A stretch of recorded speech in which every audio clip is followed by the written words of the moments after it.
What you have on the front page of the People Daily, how Ruto spent 3.3 billion shillings on luxury. That is what we find on the splash of the People Daily. If you have your copy, you can run and get a copy of the People Daily. How Ruto spent 3.3 billion shillings on luxury.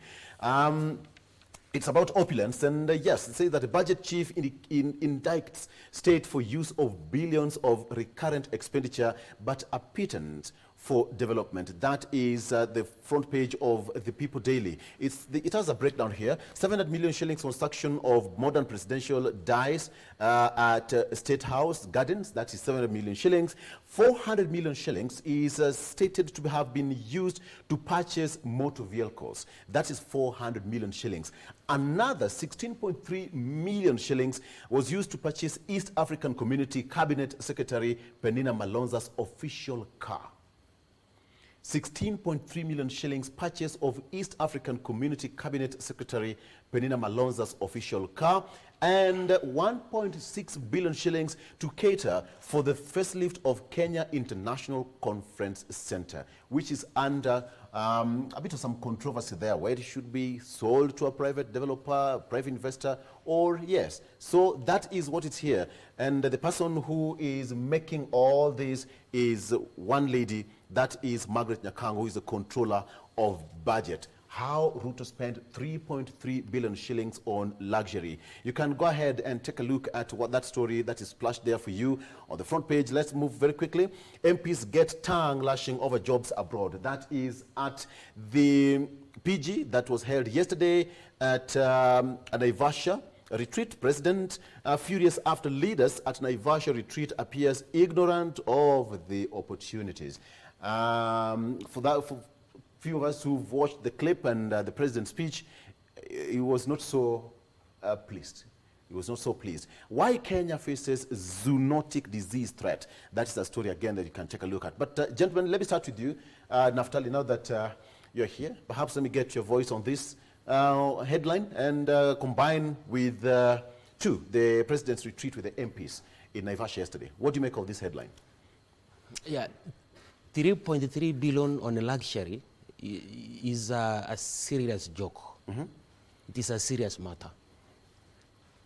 It is highly recommended that the people of Kenya know when we have the public finance under Chapter 12, mm-hmm. It means the people of Kenya wanted to anchor in our constitution what we call socialism. Yes.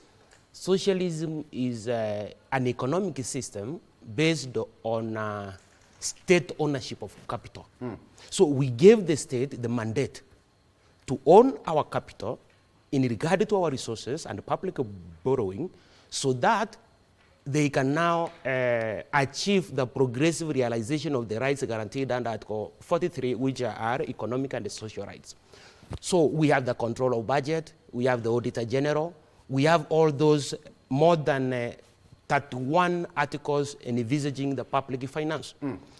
It is again highly recommended that the people of Kenya understand what is our public finance system. Because when you see 3.3 billion going into waste, quote unquote, because luxury, honestly, luxury is waste. Mm-hmm. Yeah, luxury is like they were doing it for their own pleasure, not for the purposes of promoting the well-being and the benefit of the people of Kenya. So when you look at those basic generalizations that have been accepted as true, and that are used as a basis for reasoning and conduct as far as our public finance is concerned. Number one, you find out that the framers of our constitution made those basic principles as far as public finance is concerned by coming up with some vocabularies. The first vocabulary is openness. There should be openness in financial matters.